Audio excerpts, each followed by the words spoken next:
Yes, we are live. Hello, everyone. Welcome, welcome, welcome.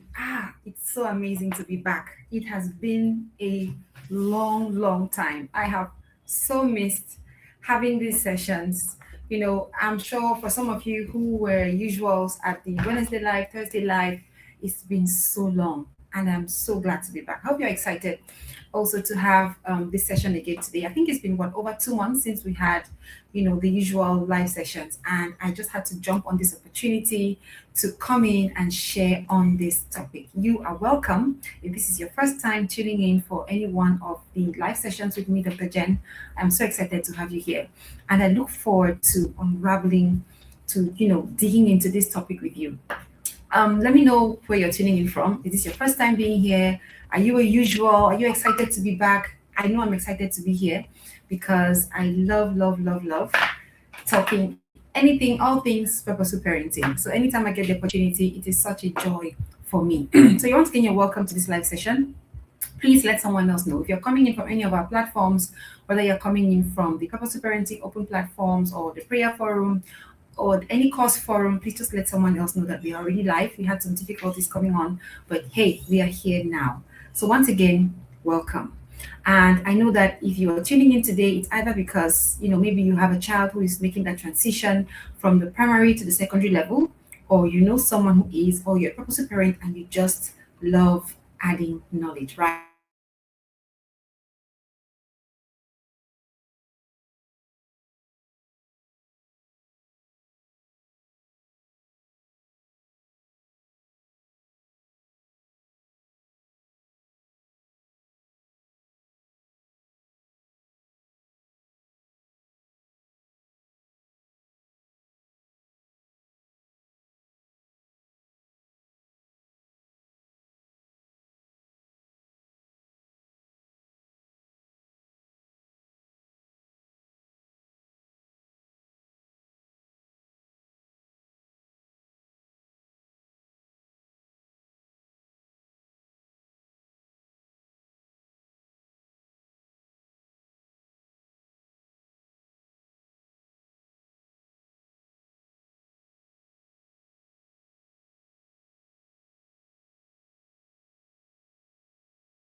So this is the place for you. So I hope you are ready to unravel this topic with me.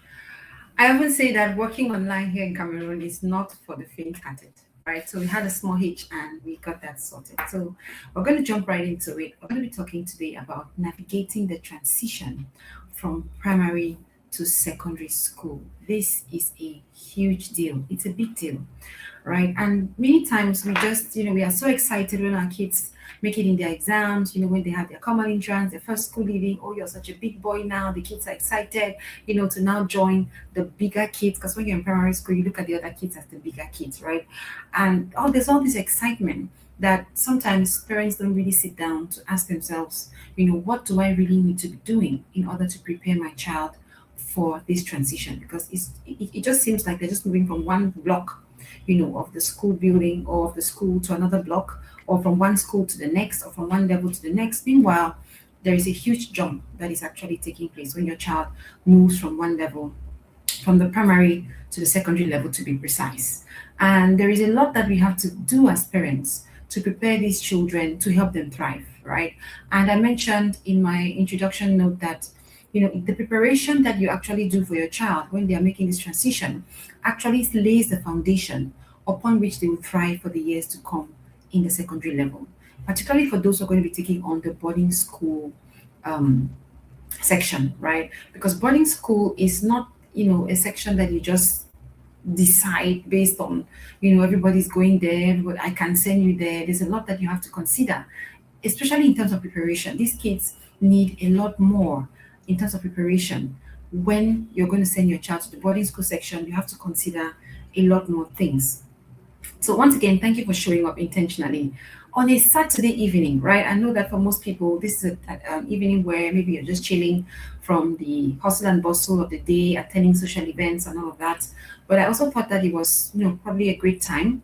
We are trying out a few things to see where the sweet spot is. If you've noticed, we are trying to re-strategize, we are trying to restructure certain things to see how we can better serve you, our community. So just be patient. Everything will get back on track in a while. Now, during the back to school season, many parents are just watching as the weeks go by, and there is a tendency to focus only on, getting the stuff the child will need.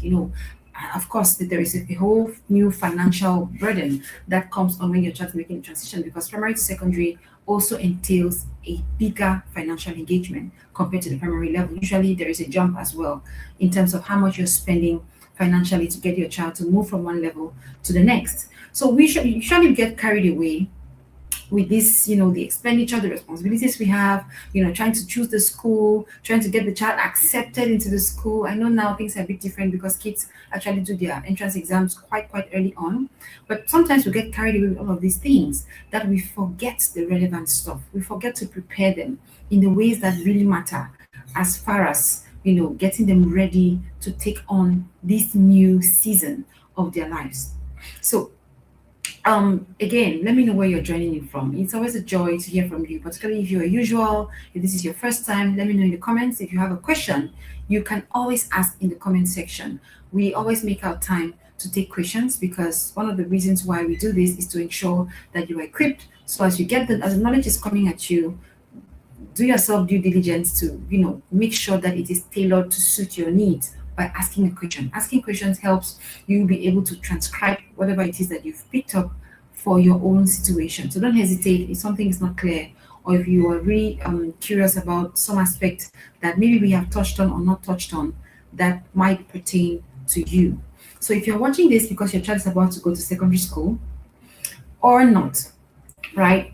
I know that there is usually that excitement from the parent as well, because this also communicates the fact that your child is bigger, they are more responsible. Even though today we see kids who are taking on this new level at very tender ages, right? We see kids who are going to this level at 9. I think there's a lot more children who enter the secondary level at tender ages compared to a couple of years back, which also tells us why there is a dire need for parents to do a lot more. If your child is, going to this level at a tender age, I'm considering 9 as still tender, very tender, very, very tender. You need to be doing a whole lot more to get your child ready. So this transition, of course, is not just about changing name, changing the uniform, changing the building. It's a whole new phase. All right. It's a whole new phase. And it's often just treated as the next class, but it's actually one of the biggest developmental shifts in a child's school life. It's actually bigger than secondary to high school, or even high school to university, right? Yeah, those are huge too, but this is actually big. I think this is the biggest transition, moving from primary to secondary. And we're going to see why as we go ahead. So two things are happening at the same time, and most parents only prepare for one. Most parents prepare only for the academic shifts. So, but there are two major things happening when your child is moving from primary to secondary, right? So first, there is the academic shift. Your child is going into a level where there's more, workload, more independence is expected of them in their classes. We see kids even in class 6 today who are getting a lot of help from their teachers. Secondary level is not really that way. The children are expected to be more, independent. There's a lot more workload, a lot more subjects than what they handled in the primary level, and there is a lot less hand holding. So there's a lot less teachers are not going to be doting on them like they did in the primary level, because they expect you to be the big boy or the big girl, when you move over to the secondary level. And usually some kids are shocked by this. They still go in the first month, some of them actually struggle because they are still expecting the teachers to cuddle them like they did in the primary level, which doesn't happen, particularly for those who are going to public schools or to schools that have large numbers. You don't really get that cuddling, you don't get that doting. And for some children, this could cause them to lag behind. So your child needs to be prepared for that academic shift. Now, the second shift that many parents don't really anticipate or prepare for is the developmental shift. All right, the reason why this shift, this movement from primary to secondary is so peculiar and needs proper preparation is because your child is also transitioning developmentally. They are moving from the school aged years to the pre-teen and then the teenage years. So they are at the pre-teenage years. They are almost entering the teenage years. And that is a big deal as well for the child. So your child is approaching adolescence. So they are changing physically, emotionally, socially, cognitively from who they were in class six. Yes, it's true that these changes start even from class six for most kids because usually it starts around age 8, 9. And usually most kids in class six are around that age. So it starts from there. But again, it keeps going progressively in that direction. So we only focus on the academic shifts. Oh, you're going to a bigger school now, you're going to a bigger class. Some parents even actually talk about the academic shifts, but many parents neglect or do not talk about the developmental shifts. And the reason why this is important is because it's not just your child who is changing, right? So your child is changing developmentally, but they are also going into the midst of other children who are equally transitioning developmentally. And that changes the whole narrative because even the way they interact with each other becomes different, right? When you see teenagers interact, it's different from how you would see primary school kids interact. There's still a kind of innocence when you see primary school kids interacting with each other. But when you go to the secondary level, you start seeing those factions, you start seeing, cliques and peer groups and how do they call them? uh, Groups, right? You start seeing group stuff, this is my crew, and there's all that factioning happening in the teenage years when you meet secondary school kids and how they socialize. And for some kids, this can actually be a shocker because that's usually not what obtains in the primary level. So now, because of these two shifts happening at the same time, the environment itself becomes completely different. That's one of the things that makes it really stand out. The environment is completely different from what your child experienced when they were in the primary level. There are new social dynamics, right? The code for interacting with their peers changes. You start seeing boys, keeping a lot more to themselves, girls keeping a lot more to themselves, and things like that. So there is a whole shift in social dynamics. There's a whole shift in how the authority figures even approach them or treat them. There are new expectations of maturity, right? Not just from the school, but also from you, the parent. You expect your child to just be bigger, right? Be more responsible. You're now a big boy. You're no longer in primary school. So there are all these expectations on the child. And often, before the child has actually developed the maturity to match these expectations, especially if they've not been prepared.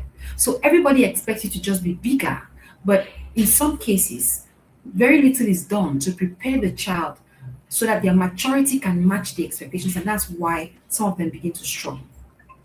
So this is why preparation cannot be only academic. It cannot just be academic preparation because your child is going to be hit by all these changes, and sometimes it can cause them to lose their bearing, right? If the child is not well grounded, they can lose their bearing, especially for those who are in the boarding section. Without careful preparation to get them to um, be ready for all of these shifts that are going to be happening, all these expectations that will come upon them, they might easily lose their bearing. So your child can be book smart, your child can be very intelligent and still struggle badly with the transition.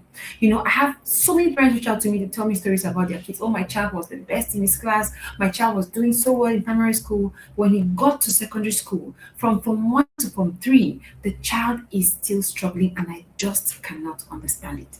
And most parents draw the conclusion that the child is playing too much. And I thought, not necessarily. There is a lot that we don't understand about this transition. Many parents underestimate the impact that it can have on a child when they are going through these shifts, when there's a lot that is different, right? And they were not prepared for it. You're not prepared for how their body is changing. Most parents don't really take their children on a journey to explain to them what is happening to their body and what this will mean, in terms of how they will start feeling, how other people will start seeing them or responding to them, and all of those things, how their emotions will change. So all of these changes are happening all at once. And without you stepping in to help get your child ready, these things might knock them off their balance, might knock off their balance.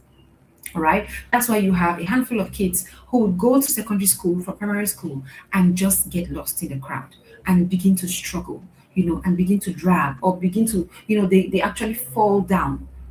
Child was doing so well, and suddenly starts going right to the bottom. The parent can explain it, especially for kids in the boarding school. I think the overwhelming majority of parents who reach out to say my child used to do well and now is struggling, usually they are kids who are in boarding school. All right. And every time I go down that lane to try to figure out what could be happening to the child, it always boils down to the fact that the child did not have the skill set that was required. The child was not prepared enough for that environment. It's not just being able to wash sheets, wash your clothes, clean your shoes, brush your teeth, bathe yourself. Those are good, right? Those are necessary skills for boarding school. But boarding school requires a whole lot more emotional resilience. Boarding school requires a whole lot more before a child can thrive. Because without those other, should I say, X factor that the child will need, the child might lose their balance. It would take them a while to recover. Some kids actually struggle, stumble through, get traumatized in the process, and they start finding their bearing around Form 3. Some kids, some just never find their bearing. Some just continue to struggle. I had so many classmates like that when we were in boarding school. I struggled a lot in Form 1. But I had so many mates that continue to struggle, even in the later years. So it's not guaranteed that just because the child, is ready with the bigger books, has every material they need, that they'll just jump in there and just continue with the journey. They were at the top, they just remain at the top. That's what we hope for. But it doesn't always happen that way. Again, like I said, a lot is going on for your child. A lot is going on in their body, a lot is going on in their mind, a lot is going on in their environment.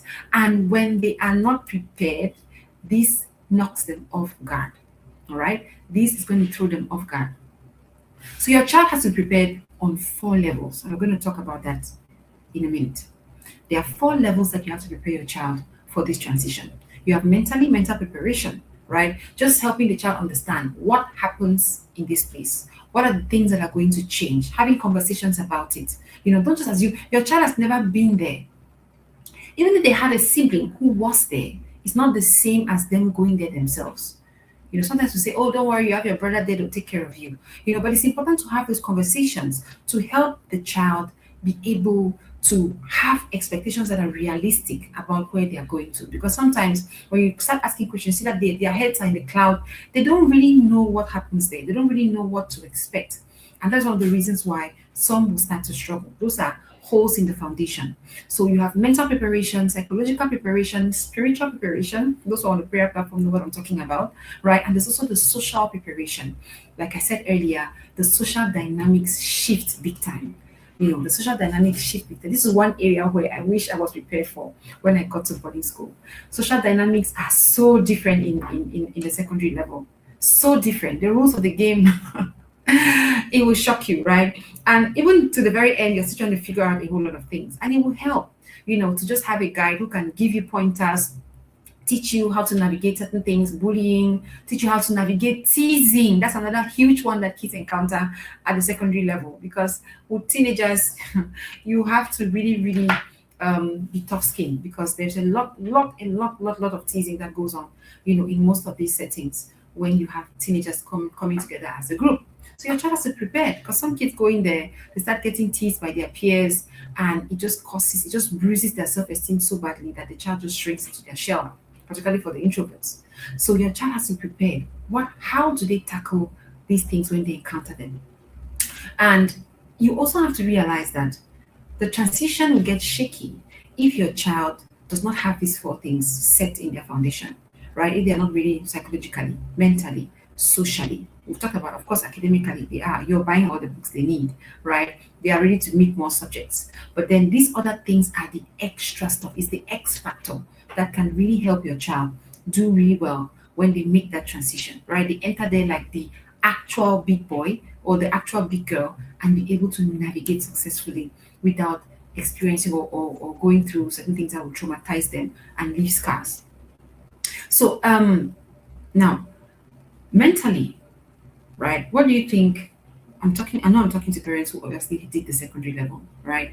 What were the things that you struggled the most with when you did make that transition? What shocked you? when you moved from primary to secondary, when you moved from maybe primary school, of course, day school to boarding school, for example, when you moved from primary school to day school or boarding school, was there something that shocked you? For me, it was the social dynamics. It was the atmosphere was completely different. I did not expect that. Primary school, we were carefree. During break, we still go and put our skirt up, and play dodging. There's still that carefree childishness. In primary school, that when you get to secondary school, it sort of just is sucked out of you, and the atmosphere is just so mature and composed that you're not ready for that. And when you start behaving too childishly, too carelessly, you actually get teased. You actually get you could actually become a target for your peers. So yes, you quickly adjust when you realize that, hey, they don't play here like they did in primary school. Here is serious business compared to what we went through in primary school. So for me, that was the biggest shocker, right? When I experienced the social climate in school, in the secondary level. To be sincere, I didn't like it. I didn't like the extreme seriousness, because I'm somebody who is very playful. I didn't like the extreme seriousness. That was hard for me to adapt. It was hard for me to adapt to that constant, seriousness everywhere, and all of that, and the code, with how to relate with the opposite gender, or even with your own gender. It was quite confusing for me when I made it to that level. Let me hear from you, right? What was shocking for you when you made it to the secondary level from primary, if you can remember, right?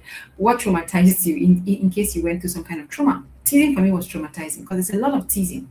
I got teased. I can't really remember what I was teased about, but I know that there was a lot of teasing, particularly in Form 1. There was a lot of teasing in those early years. People just, took took pleasure in teasing other people, calling you mean names, calling you funny names, particularly if you were maybe sidelined for something that you did. It can just leave a mark or leave a permanent nickname.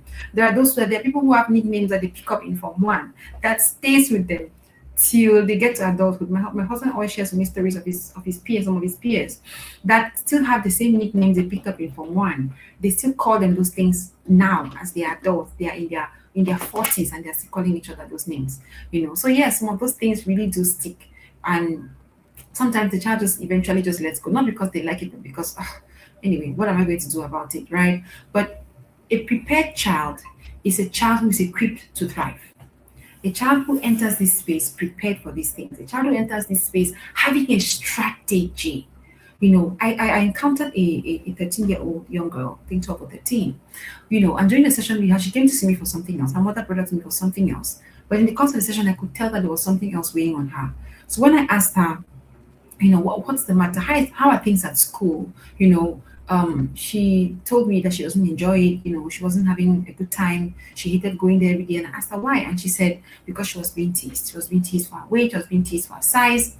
And I shared strategies with her. I said, okay, when you go back to school and these people come to tease you, say this, retaliate like this, say this to them. And she tried it for the first time. And she reached out excitedly to say, hey, thank you so much for those tips. Now I'm enjoying myself. I'm able to, whenever they say those things, I'm able to counteract it. And it has actually stopped. They're no longer saying those things to me. And it was such a relief. Now imagine that this child, I think that was, she was reading from 2 or from 3. Imagine that she had these strategies much earlier before she even entered that space. What difference would have made?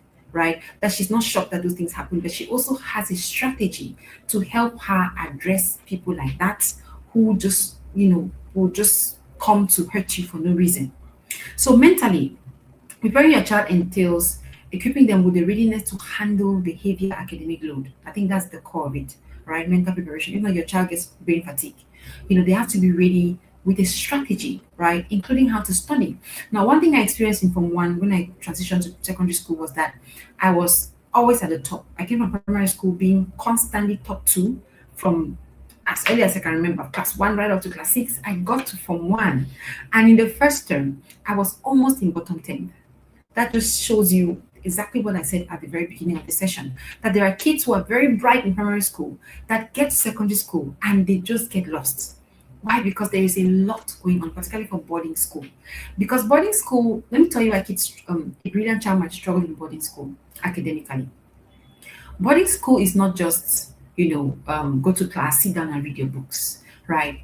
There's a lot happening because your child has to be independent, more independent than the child in day school, even because they don't have the kind of support that the child in day school is actually getting. So they are independent. They have to, they need emotional support, they need psychological support, they need all of these kinds of support. And usually they're not really getting those things, right? And if your child is not resilient to be able to navigate those difficult moments, it will impact their academics, because a child who is going through psychological strain, who is going through emotional distress, all of those things impact how your child sits down with their books, because the book will not enter if all these things are not balanced. All right, it's not going to go through. So you can be a bright child, but because you're struggling in all these other areas, you sit down with your book during preps, you're worried that, oh, when I go to the dormitory, they'll surely punish me because I left my bed unmade up, or I've lost my socks, I don't know how I'll do tomorrow morning, they'll punish me at the morning devotion.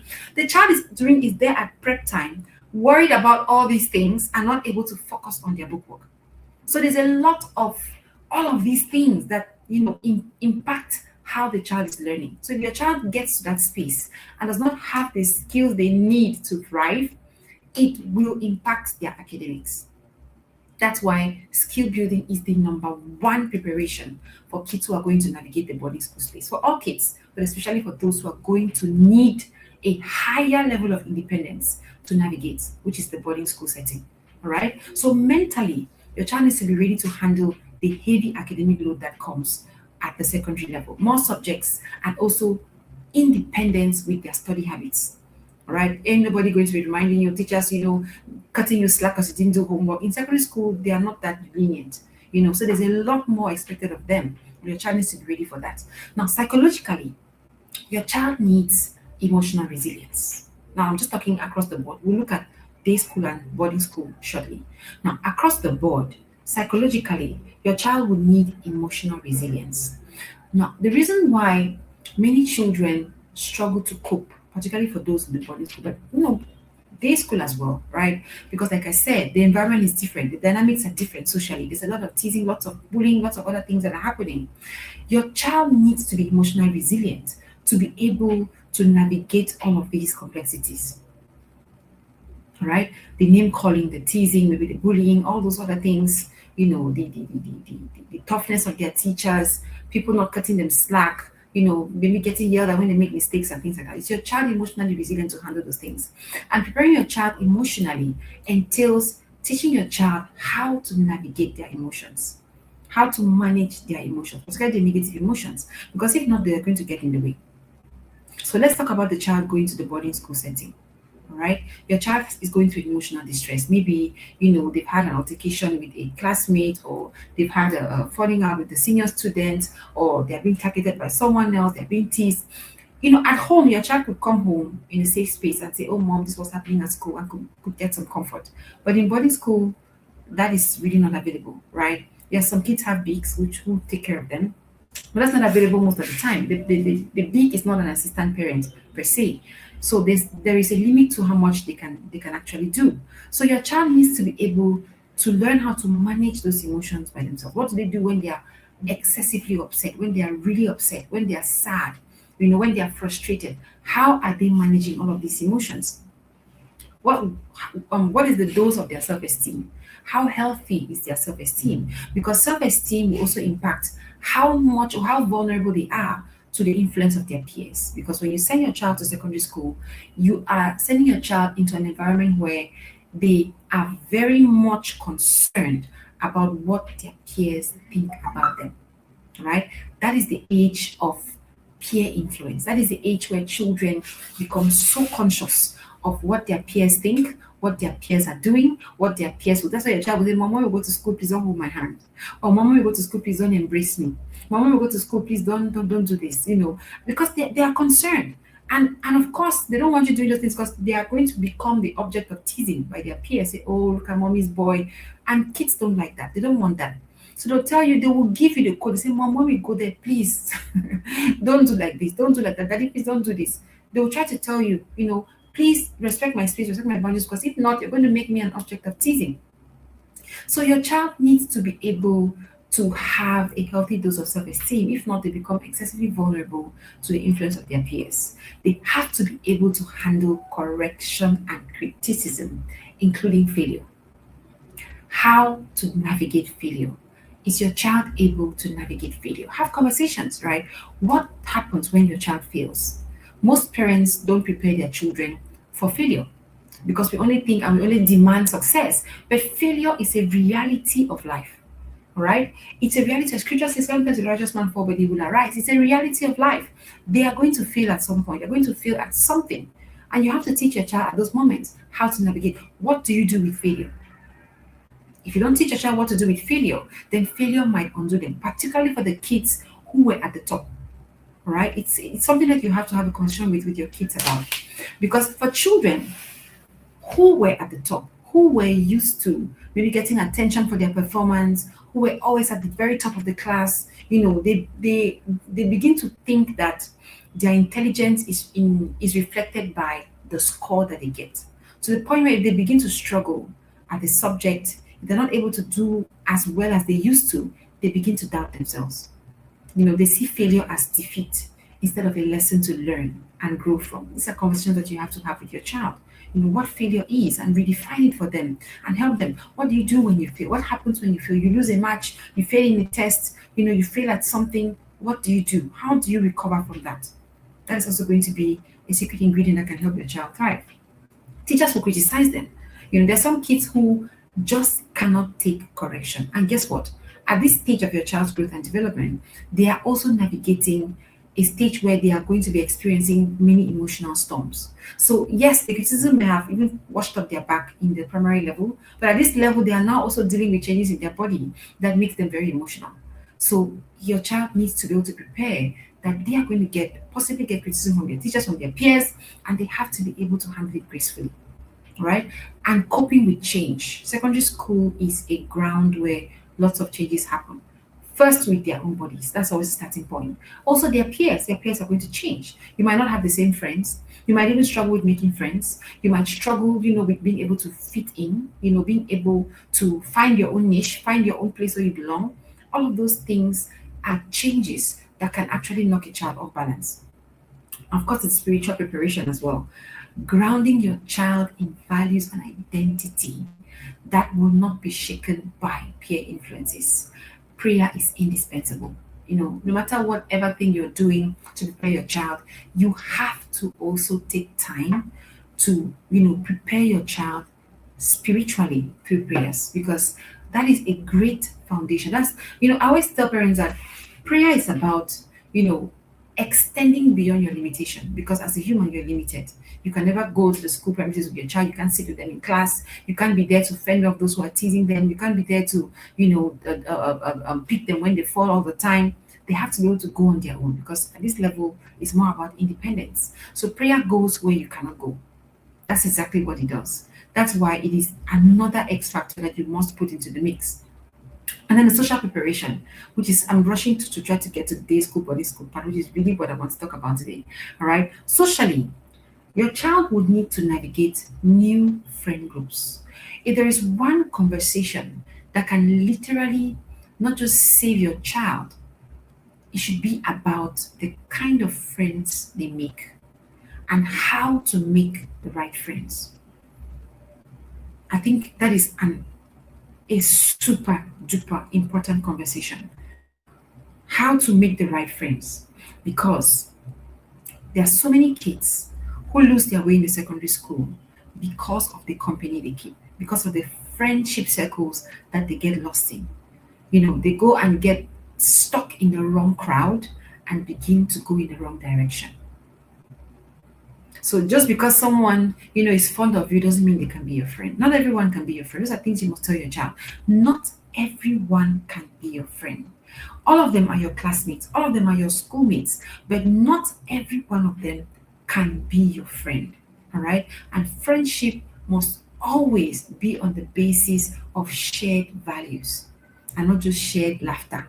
And not just shared laughter or shared struggle. It has to be on the basis of shared values. Who is this person? How do they make me feel? How do they am I better when I'm with them? There are certain things that you must be able to talk to your child about when it comes to the friends that they make and the friends that they keep. And this particular phrase, not everyone can or should be your friend, can literally save your child from finding themselves in the wrong crowd. Because the wrong crowd, at a stage where your child is navigating severe or vulnerability to peer influence, is going to make a difference, right? Making the right friends is one of the ways that your child can literally thrive in the secondary level. Because for most of the kids who go there and change drastically, say, I don't recognize this child anymore. This is my child when he was going from one, the child was like this, he was an innocent boy, he was very sweet. Now I don't even recognize the child again. The child has become so rough, he's now skipping class, he's doing all of those things, and we talk about this and we look only at the child, we don't ask ourselves the question, who is my child spending time with? Who are their friends? And it is it is actually uh, um, it is a weaker strategy to wait until your child makes the friends and then try to get them to unfriend the friends. A better strategy is to help your child pick right from the beginning. That's a superior strategy. That's why having conversations with them about the kind of friends they keep, not like, oh, I don't see you that kind of boy, I don't see you that kind of girl. No, teach your child how to identify who a good friend is. All right. No, for sake of time, we cannot really go into details about that. But those who are on how what are the things that you have to teach your child when it comes to picking their friends? It is so crucial when they're about to enter the secondary level. I think that's one thing that you have to put as point number one on your list, right?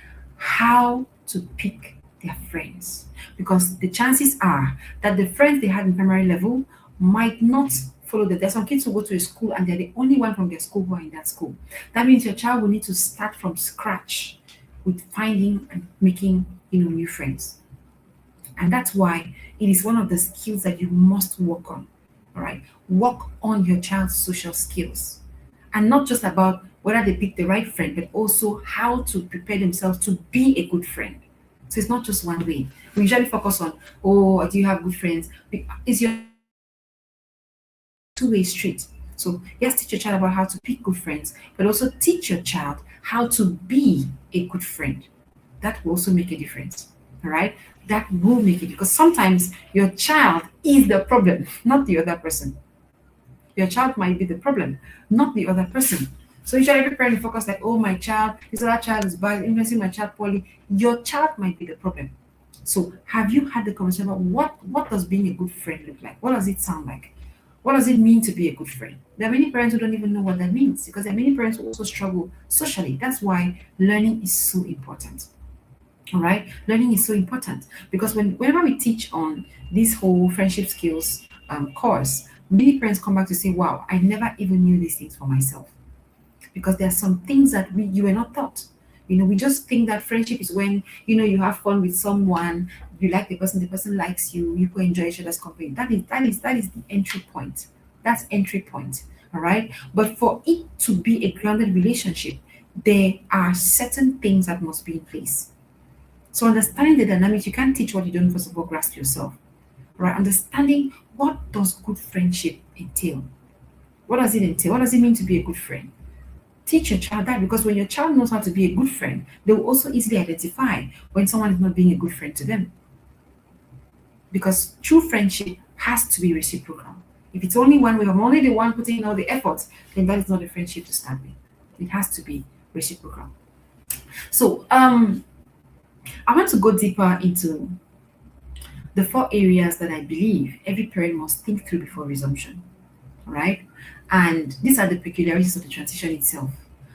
So we're going to look at how to prepare a child for day school versus boarding school because they are not necessarily the same thing.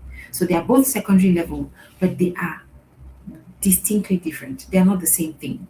All right. What one entails is different from what the other entails. We're also going to look at some mistakes to avoid when you are transitioning your child, whether to day school or to secondary school. There are certain mistakes that parents often make that becomes very costly for their child. And I want you to know that regardless of what you've chosen as the choice for your child as they go ahead, um, preparation is what can really help your child to avoid some of the trauma that can come out of the transition. So don't ignore it. It doesn't nothing is too little. All right. It's better than nothing at all. That you get in there and you be intentional. Was so excited when I saw the parents asking this question. I got a few parents. Some I think a parent asked on the Purpose Parent Forum too. And I got some parents inbox as well asking me, please, my child is going to Form 1. What do I need to do? What are the things that I need to teach them? How do I need to get them ready for that level? Is there something else? I love when parents ask questions. It means you are thinking. And that's what purpose parenting is all about. It's about you anticipating challenges. All right. Because when you anticipate a challenge, it helps you to prepare for it. And a challenge that meets you when you're prepared for it, you just easily sail through compared to someone who is surprised and running around like a headless chicken. Oh, this is happening. Oh, my child is going through this. You are not prepared for it. But when you're prepared, when you anticipate that these are the areas where I might encounter challenges, it helps you to sit down and ask yourself, okay, what can I do? How can I help my child to thrive in this area? Right? How can I help my child thrive in this area so that they are not overwhelmed by the weight of whatever it is that is hitting them that you were not prepared for? So when you're ready, when you have the conversations with your child before they step into that space, it helps them. When they meet challenges, they are not overwhelmed by these challenges. So again, please remember that day school and boarding one of the what sets them apart is usually the level of support that the kids are going to be getting and how much independence is required from both. All right, how much independence is required from both. And the first real question that you must ask yourself before deciding, most parents have already decided anyway, but I want you to ask yourself in retrospect, is my child fit for the school that I have chosen? If you chose boarding school, if you chose day school, why did you make that choice? Many parents, get to this season and just, in fact, many parents chose before the child even got to class 6. It was already the natural choice. All your siblings went there, you will also just go there. So I want that as parents you should learn to ask the relevant questions. Just because all your children went there doesn't mean it is right for all your children. All right? Because every single one of you, maybe from yourself, all your own siblings, and then your children, all their siblings, all of them may have gone there, but it doesn't mean that the school was right or is right for every single one of your kids. So yes, you can have kids and you have 4 kids, maybe 2 are in boarding school, 2 are in day school. Because the right question to ask is which one is the right fit for the child, not for you, not just for your budget. Yes, budget is important, right? But which one is the right fit for the child? Who am I dealing with? Where is my child at this moment? What level of preparedness are they ready? Are they fit for this particular environment? That's a question you have to ask. Because many parents choose day or boarding school just based on convenience, based on family tradition, based on cost, based on reputation. Oh, it's the best school in town. Boarding schools, it's like this, like that. You're going to learn. Yes, there's a lot of good things that come out of both settings. But if it is the wrong fit for your child, it doesn't matter the reputation of that school, your child will struggle. And that's usually because you did not start by asking the right question. Is it the right fit for my child? And when you ask that question, you now begin to go deeper, right? What does the child need? And that's where many parents are not really able to figure that out. What does my child need? Do I have a child who struggles academically? Do I have a child who has special learning needs? Do I have a child who is still emotionally very immature? Do I have a child who, is very, very vulnerable to peer pressure? Do I have a child who has, issues with their self-image, their identity? Who are you dealing with? Because all these questions will go to play on the decision that you're going to make, whether it's day or boarding school. So the first starting question is always, is my child ready for this specific environment?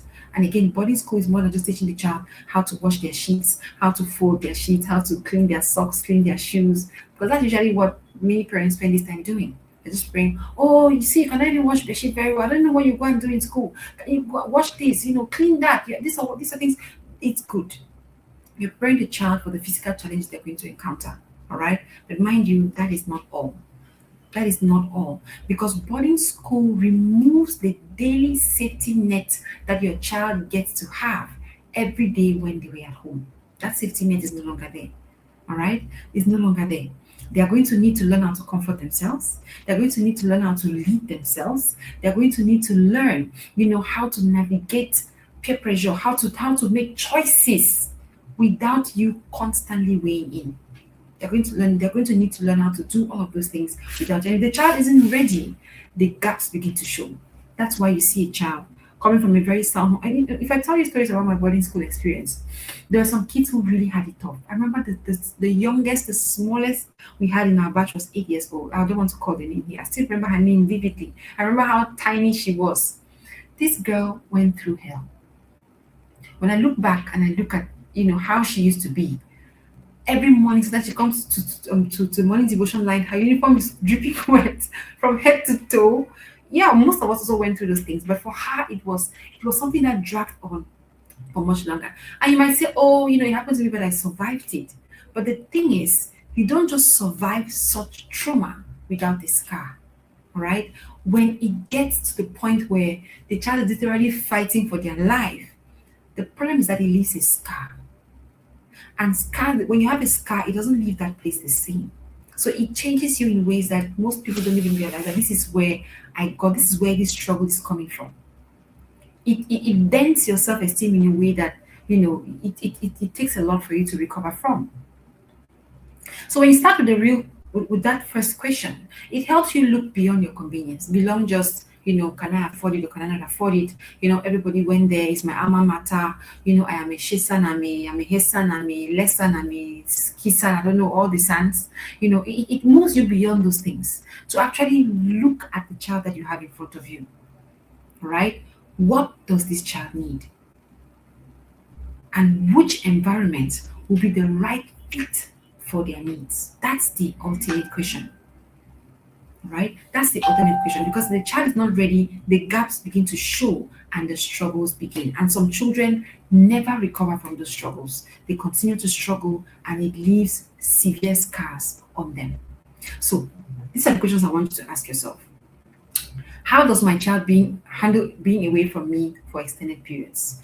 Because even though your child may be in class, some classic kids who still don't handle separation very well. That tells you about your child's emotional resilience. That child will struggle with emotional distress in boarding school. Your child has sleepovers, holidays, with relatives. How do they handle being away? How do they handle that? And another thing to consider is, can my child manage their own personal care, hygiene, and basic organization? Another big mistake parents make is that they tell the child, oh, you're very careless. As you're lazy like that, you go to school, you go and learn there. No. Boarding school is not the ground for developing skills. It is the ground for practicing already developed skills. If you want your child to thrive, don't make them learn in boarding school what they are supposed to have learned at home. Because learning in boarding school comes with scars. If you try to pick up the skills there for the first time, you will pick it up eventually, but not without scars, not without trauma. It will affect your child in so many ways. Right? And it's cruel. I think it is very cruel when parents make their children. I can think of there's a relative of mine, not a relative anyway, family person, who was preparing to send his child to boarding school. And being the coach that I am, I saw the gaps. Oh my God. And I took it personal. I drew up a schedule for them, tried to get him to, try to get them to train the child on how to dwell, try to work on a schedule, try to work with structure, because boarding school is highly structured. How to get the child involved in household chores, taking care of her stuff. And no matter what I did, it was just like, don't worry. When she goes there, she will learn. I've tried that thing, is not, I don't have time for that, and all of that. And this child came back at the end of the first term. If you saw that child, you would literally rip. Like half, the child literally cut into half. And that's even just the smallest part of it. But sometimes we think that, the child will go and get better. Eventually they had to pull the child out. They had to pull the child out because it was not working. The child stayed at the bottom. consistently throughout the academic year. But they had to pull the child out before the child began to thrive. So it's not meant for everybody. You don't go there to learn skills. You go there to practice skills that have already been installed from home. That's what happens. All right. So how does my child handle conflict with peers when I'm not there to mediate? Is my child the explosive type? Is my child the type who's able to, manage their emotions, manage themselves when they are at the ends of their emotions? Is my child able to self-advocate, ask for help? Does my child communicate effectively? There's some kids who don't auntie, they can't talk, they are so timid, they would rather just stay there suffering. And we have so many of them like that in boarding school who were not forthcoming when it comes to communication. Can your child communicate their needs? Can your child be able to defend their space, their boundaries? Can your child speak up for themselves? Can they ask for help? Because there's some kids who are abused when they go to boarding schools or even just day schools as well. When they go to this school, they are abused. Maybe they are enduring bullying or abuse of some kind, and they will just be enduring because they don't know how to communicate, they don't know how to advocate for themselves. Teaching your child to advocate for themselves is a great way to prepare your child, especially if they're going to go to boarding school where you will not be there. Teaching your child to advocate for themselves is so important. How to speak up when something is going wrong is so important. It's super important. I know kids when I was in boarding school that nobody could mess with. Why? Because they would tell. They would just not tolerate nonsense. Yes, they would tell and then come back and apologize, but they would tell. So those who used to bully kids at those times knew who they could mess with. They would usually mess with the ones that would just silently take it. But the ones that would speak up for themselves, that advocated for themselves, they used to, you could tell that they were careful when approaching those ones. It's important that you teach your child how to advocate for themselves. If you have a child who is so soft spoken, cannot speak up, speak out, I think you need to stop and think again before you consider boarding school. All right. Now, how emotionally independent is my child? Is my child able to self-soothe? There are some kids who, when they're in distress, they would need you to beg them, to pet them, the sensitive kids. I'm not saying sensitive kids can't go to boarding school, but again, sensitive kids need you to help them navigate their emotions and so that they can be able to develop emotional maturity. And the advantage here will be a parent who is emotionally intelligent.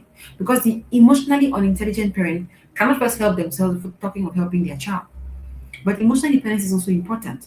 Has my child showed early signs of anxiety, bullying, vulnerability? There are some kids who, bullies know how they pick their victims.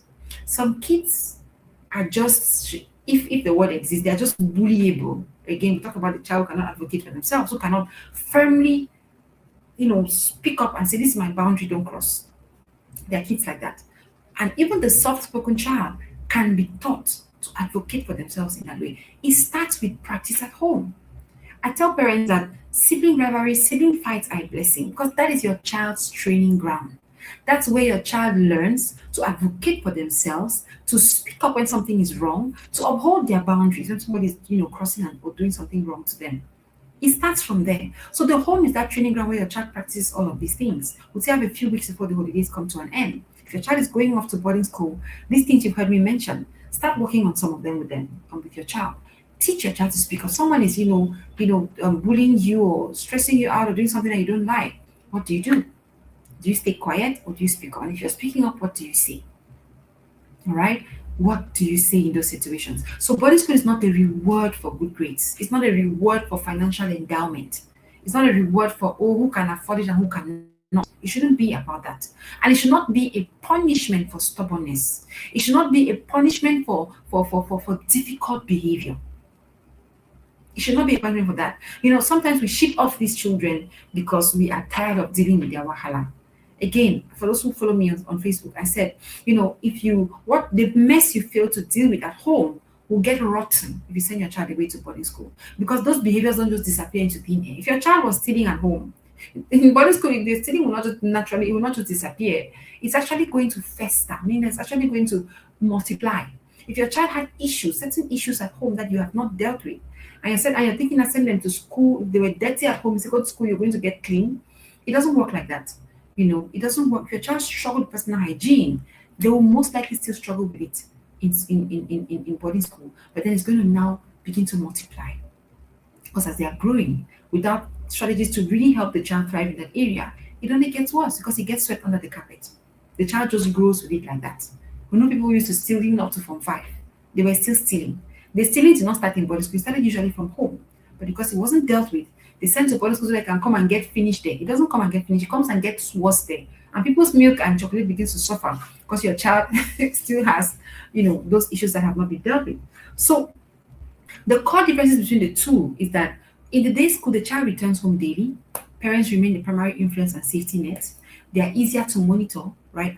You can actually keep track of their academic performance. But mostly for boarding school, you only see your child how often, right? Maybe twice throughout the whole term, thrice. For parents who actually make out time to even go and visit. So most parents only get to see the child at the end. So the struggles the child has in the middle usually go unnoticed until the very end. But in day school, you get to monitor your child, you get to be able to be a part of that journey and accompany your child as they go, right? Oversee their friendships, get involved with who the child is relating with. You are able to oversee and support them emotionally. It requires strong home structure. I want to talk to those parents who are sending kids to day school as well. Now, day school is not an escape. It should not be an escape from your child learning independence and responsibility. That's another mistake that many parents make. They think, oh, okay, my child's in day school, you keep the nanny, you keep the soft life, and your child is continuing to grow up without these basic skills, life skills that will help them thrive. And then when they are 16, start blaming them for being lazy. Meanwhile, you're the one that catered to the lack of skill that they now have because you continue to nurture. I tell my kids, when you, as soon as you hit the secondary level, I have a child at the secondary level, we actually let go of the nanny because just because you didn't go to work doesn't mean you're going to be in paradise on earth where you're a big boy, you come, they wash your socks. No, those things are happening at home. Why? Because your child, you have to be very much more intentional. Because the reason why, let's face it, the reason why parents choose boarding schools is because they want their kids to develop that independence. It is very possible to do that at home, but you need to have a rigid structure. Right? You need to have a structure that allows your child to also exercise independence, to take up responsibility at home, because it is a big part of helping your child become a responsible adult tomorrow. The reason why they say, oh, when you see people in boarding school, they are well put together. Yes, it's because most of us were forced to learn those skills. We learned it through trauma. But at home, it's still possible. I know people who went to day school that are very, very responsible. And personally, I sincerely believe that the day school children who come from homes that are well structured are usually better put together when you see them in society. There is a way they thrive. Especially university, when you see them in university, you can tell that this one went to day school because they're not moved by certain things. But boarding school kids come there and they're so excited, they're the ones that actually just lose track because they're not used to those things, right? They're not used to that kind of freedom and independence. So it requires strong home structure, study routine, sleep schedule, screen time discipline, because the school day ends at the gate. But in boarding school, the school day never ends, right? It's always ongoing. You're always in a system that just keeps running and running and running and always telling you what to do and where to be. But in day school, that is not the case. That's why you have to be intentional with a system that helps your child learn independence and responsibility. All right, you have to be very intentional about that. Now, in the boarding school setting, the child is steeped in an environment that forces or reinforces independence. All right, the peers, the house staff, they are daily influences to this child, and not just you the parent, because you're now off the scene. So it builds independence, it builds resilience over time, it builds self-management faster. Especially if the child, so when your child goes into boarding school from a place of preparedness, it's just like they have attached wings on them for them to just fly. Right? When you see children who come in from one, I had classmates who were the ones pulling our hands and saying, come this way, this is the way, because they were coming from homes where they had already been equipped with the skills they needed to thrive. They weren't struggling. Some of us came there and were overwhelmed, crying for the entire first. I'm sure I cried for the first month in boarding school. I was not made for boarding school. I was talking to my sister the other day, and she told me that she said that even in upper seat, she was still traumatized, and there were times when she would still cry that she didn't want to be there. So yes, I mean, opposite. Imagine that. So it's not. It should not be automatic that the child just goes here because everybody's going there or because you can afford it. All right. There's a lot that you have to consider because when we think about when you meet a child who is thriving, who has not learned skills because of trauma, but has learned skills because they were taught intentionally and built into them. The difference is that these people are more resilient. Trauma impairs resilience in a sense. All right. When you have to learn these things through trauma, think about how a scar, changes your skin. It never really functions the same way again. It never really looks the same. It's the same thing for trauma. It doesn't leave you the same. It doesn't leave you the same. All right. So your parental oversight when your child is going to get into boarding school will cost the child. It will cost your child. All right. It will cost your child a lot. So common mistakes: choosing boarding school purely for prestige or family tradition. That's a mistake. All right. Assuming a bright, well-behaved child is automatically ready. Your child might be the most intelligent, top of their class. I gave you my story. I was first. I can show you pictures. I have proof. I'm not just one of the parents say I used to be first. I used to be first. I was first back to back to back to back. Gather all prizes. Went to Form 1. Almost entered bottom 10. I almost got dismissed in Form 1. I barely passed to Form 2, and then I was able to sit up. Form 1 was traumatic for me. It was that bad. So yes, you can be a bright, well-behaved child. It doesn't mean that you're ready for boarding school. You have to be intentional. Oh, secondary school as a whole, all right? As a whole, not just boarding, but both in this case. Because the academic strength does not equal emotional and social readiness. Your child can be academically very strong, but emotionally and socially very weak. Those were my weaknesses. I was lacking seriously in those 2 points. I was emotionally not prepared. I was socially overwhelmed. Okay. And thirdly, the third mistake is not preparing your child in advance. We have 2 weeks or 3 weeks? I don't know. I think Form 1 goes earlier. So let's say 3 weeks. 3 weeks to go. Use this time wisely. All right. I've talked about a couple of things you can do with your child. So don't just focus on chores and cleaning and this and that. Talk about the changes they're going to experience. Teach your child. Give your child sex education. All right. Time is cutting short. That's why I'm jumping to that one. Give your child sex education. Hey, it is a non-negotiable for preparing your child for secondary school. Sex education is a must. It's a must. Now, don't just think, parents shy away because they're thinking it's just about sex. It is not just about sex. Remember, I've said over and again, your child's body will change. Your child is going through huge changes related to puberty. Those conversations help your child know what is coming, also prepare them to manage it when it finally lands on them, but also to understand what to expect from their peers because they're not the only ones changing. They're going to meet changes in every other person that's going to be around them. Everybody's also dealing with their own issues. So they have to be ready for that environment. So failing to build independence early, of course, that's particularly for boarding school. Chores, decision making, managing their own things, how to pick their friends, all those things. Not addressing your child's fears or anxieties directly. Ask your child, now you're going to this level, what are you afraid of? Is there something that you're afraid of? I'm going to share, those who are following me on Facebook, I always share questions to ask your child as they're going to school. It's very important. But on boarding school versus day school versus primary school, even university, there's some things you have to ask your child just to see where their mind is at so that you can know exactly where to help them. What are you afraid of anything? Is there anything you're afraid of? Some kids will tell you, I'm a bit scared, I might not have any friends. Some kids actually say that. That might be a huge concern for the child. My kids are always talking about their teacher because it's a big deal for us in my home. I'm scared. I don't know who my new teacher is going to be or whether they're going to be kind because that's so important. So not addressing the stress directly is a huge mistake. Comparing your child to their siblings or peers just because everybody in their class seems prepared and ready, is doing well, and your child is not, it's not the reason why you should shame the child. Can't you be like your classmates? See nobody's crying. Why are you the only one crying? That does not help your child.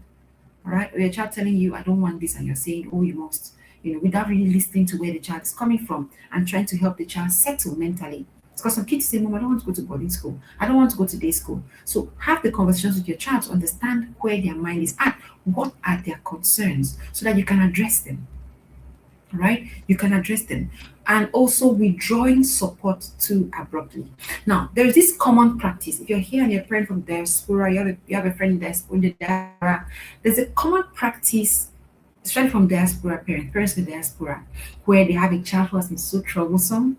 They wait until the child's about to go to Form 1. They just come and dump the child here and move away. Ah. If there was trauma with a capital T, it would be that one. Withdrawing support so abruptly. Now, we had people in our school who went through that. These bush fellers, they just come, drop the child. The child just comes to Cameroon, they just drive you to school and leave you for school and go away. Yet they had all the supply. This ones usually come with 3, 4 trunks. But they struggle no before here. It's horrible. That's trauma. If you have a friend who does that, if you are in the habit of doing, if you did that, even you owe your child an apology. That is so traumatic. Don't do that to your child. Some parents wait and just surprise the child. Just okay, we're going here, just go and leave the child. I think there's a child in the UK who sued his parents for this. Some 2 years back or so. A child in the UK, I think a Nigerian, sued his parents for that. They just came and abandoned him in Nigeria in boarding school and then went away. I think there was a training story like that at some point. It is so traumatic. It is not proper. All right. Don't do it to your child. Okay. Now, strategies. Time has failed us, right? So for day school, I talked about structure. I think that's the key point. Structure.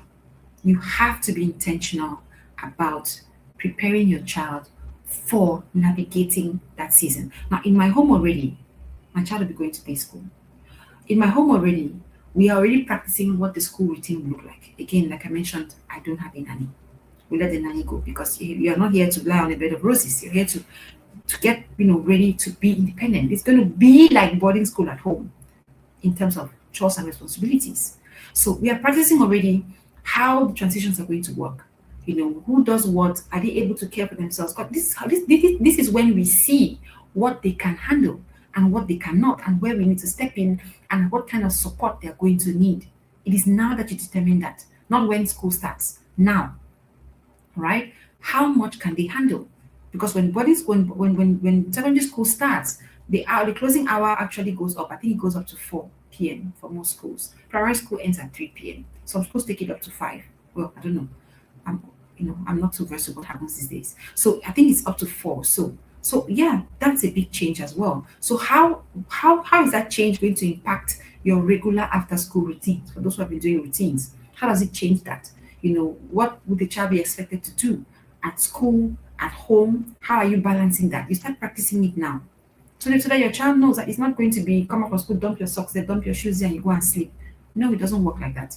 All right. Your child has to be ready to navigate a structure that helps them become more responsible, more disciplined. You want to create a daily check-in habit for your day school child, because day school, another tendency for day school is, which makes parents afraid, is that some day school kids actually become very wayward because parents think that it's the same as primary school, where their child will just leave school and just come back home. I remember I said it's a kind of innocence in primary school that is not really there in secondary school. In secondary school, there's a lot of peer influence. You have to be attentive. You have to be involved. You have to be present, because you have to be able to pick up. Number 4 is actually watching for early signs of overwhelm or negative peer influence. You have to be able to pick up certain changes in your child early on so that you can intervene. All right? Because many parents in the day school actually just disconnect. The child is bigger, more responsible, more independent. So they just instead disconnect and become more engaged with other things. And they don't pay attention to what the child is going through and how their child is changing, which ends up being costly. Right? Which ends up being costly. If at any point you need to be close, it's at that time. Because when your child is navigating peer influence, peer pressures, they need you to be present and very observant as a parent. Okay? Now for boarding school, you want to first do your readiness assessment. I asked those questions ahead. If you took them down, good for you. Go through those questions I asked and see, where does my child stand? Are they ready? Where are they lacking? If it's a must for you, try to see how you can make up for those gaps. All right? Have direct conversations before departure.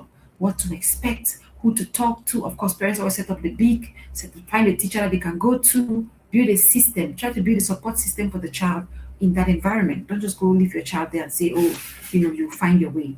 How to handle homesickness. Nobody taught me that. I struggled with that one. I said for the entire first month I was crying on a daily basis. Cry, cry, cry. My eyes were always swollen because I was just not coping. I was just not doing well. So how to cope with homesickness is that's a whole thing. Teach your child to manage those emotions because they will likely come. What do you do when you're homesick? How do you handle peer pressure? How do you handle conflict? Teach them practical independent skills in advance. Managing money. Don't send your child to boarding school and just give them fat allowance and just put it in their bank and say, that's your money. There are kids who finish that money in the first month, or if possible, first week even, or it gets stolen. So does your child know how to manage money? There's some kids right now who are going to Form 1 who still cannot go to the store, local provision store, buy and understand change. I'm not exaggerating. Right? I'm not exaggerating at all. Far from it. There are kids like that who have been, they call them kids in the fence. There's somebody who did everything for them. They don't even go to the store. They don't even know how to buy at the supermarket. They have never really engaged with the teller to even know how to carry out that exchange. They're going to boarding school with 50,000 allowance, 100,000 allowance. They've never handled that kind of money by themselves. They don't know what to do with it. You didn't teach your child nothing about money. Teach about money. For day school as well, it's relevant because your child has to start being able to run an allowance. So personal items, laundry basics, time management in particular. Teach your child that as well. Your child should start waking up already. If they wake up at 5, start practicing with your child now. Don't wait till the child gets there to start struggling with that. Like I said, there are kids who came to school in Form 1 that were ready, and really it was an envy. It was something that was really, really enviable. Some of us came there and were just shocked. Woke up at 10 the last day and came to school, boarding school, and we're not able to cope with it. All right. Establish a communication rhythm with the school and the child. Get involved. Those who are coming for the back to school webinar, which starts on Wednesday, we're going to learn more about how you can partner with your child's school, even as a boarding school. It's still possible. All right. It's still possible. So whichever setting you're choosing, your job as a parent doesn't end at the school gate, whether it's day school or boarding school. It doesn't end at the school gates. At the back to school webinar, we're going to go detailing into the strategies for preparing your child. I could not handle all of it in 1 hour. I'm even over time, and I still haven't covered a lot. But I hope that what you've gathered from this session has been able to, give you pointers here and there that can help you be able to prepare your children for boarding school or day school, whichever one applies. Don't forget that sex education is a must. We do have a guide available if you're interested. The guide is actually detailed. It can actually help you be able to structure conversations, be able to know what to teach and how to talk about it. Don't just go and say, this is what sex is. That's not the way I beg. Don't do it that. Don't do it that way. All right? That's not how you sex educate a child, at that stage. Please. All right? If you're interested, you can get the guide. It's very important that you know how to have the conversations the right way. There is a right way that helps your child to open up and be receptive to what you're teaching. If you're going wrong, the child closes up. You're going right, the child opens up, and your information, your knowledge, your wisdom influences them. You want to have influence. That is the currency that you need to be able to influence your child, whatever you're teaching. You want to have a conversation that will influence the child. Please do not send your child to secondary school without sex education. I beg you in Jesus' name, don't do it. All right? Without teaching them how to make friends the right way. Don't do it. Don't send your child to boarding school without skills. Don't do it. And most especially, don't send them there without having addressed their fears and preparing them mentally, psychologically, and spiritually. All right, I think I've, gone far above my time. My time is fast spent.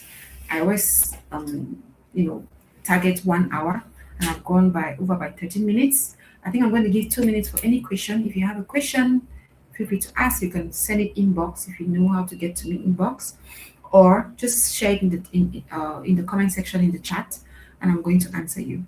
If you have a question, feel free to ask. Let me know what your highlight was. What is one thing that you have picked up that you found very helpful? That usually helps, that feedback is usually helpful when we make out time to come and teach you like this for free.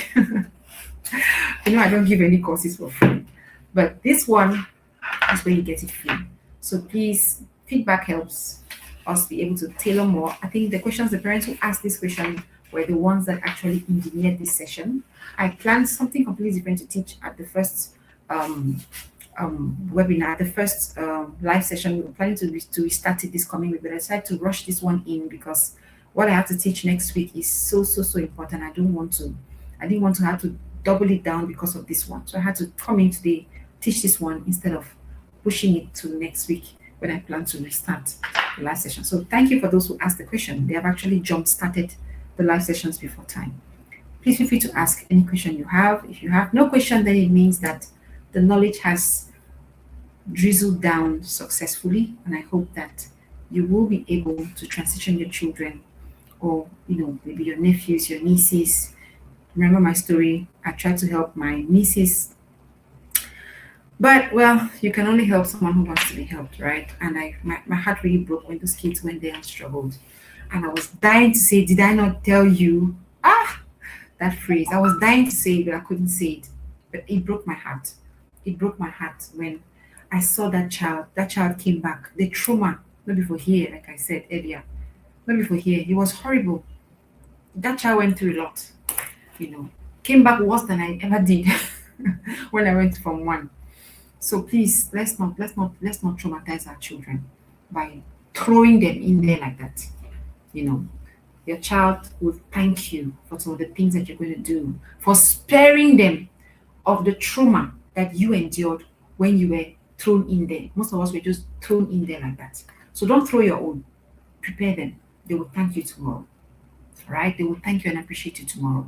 So for those, if you're here, you're not yet on the back to school prayer forum, I encourage you to join in. We are preparing our kids spiritually as well. Something I do every year for the past 6 years now. And I don't take it, it's something that is very, very, very, very important. I teach the back to school webinar, which starts on Wednesday, by the way. But this prayer part is something that I would never, ever compromise for anything, because I know that there are limits. No matter how knowledgeable you are, your knowledge can only carry you so far. It's important, but then prayer helps you go further. All right. Thank you so much, Mama Oriane. Glad to see you were here. The others have refused, to let me know that they are here, but that's no problem. I'm happy that you were here, by the way. And I hope that you can share this with another parent who has a child going to Form 1. Share the link. Let another parent be able to come in, watch, the replay, and pick up one or two things that might help them. And also, whenever you feel like, you can let me know if there's something about the back to school that you might be interested in learning. Most of it will be taught at the back to school webinar, which starts on Wednesday. Registration is now open. I'm going to put up the flyer immediately after this for those who want to register to be a part of it. So I look forward to seeing you there. Take care and see you at the next one. Bye-bye.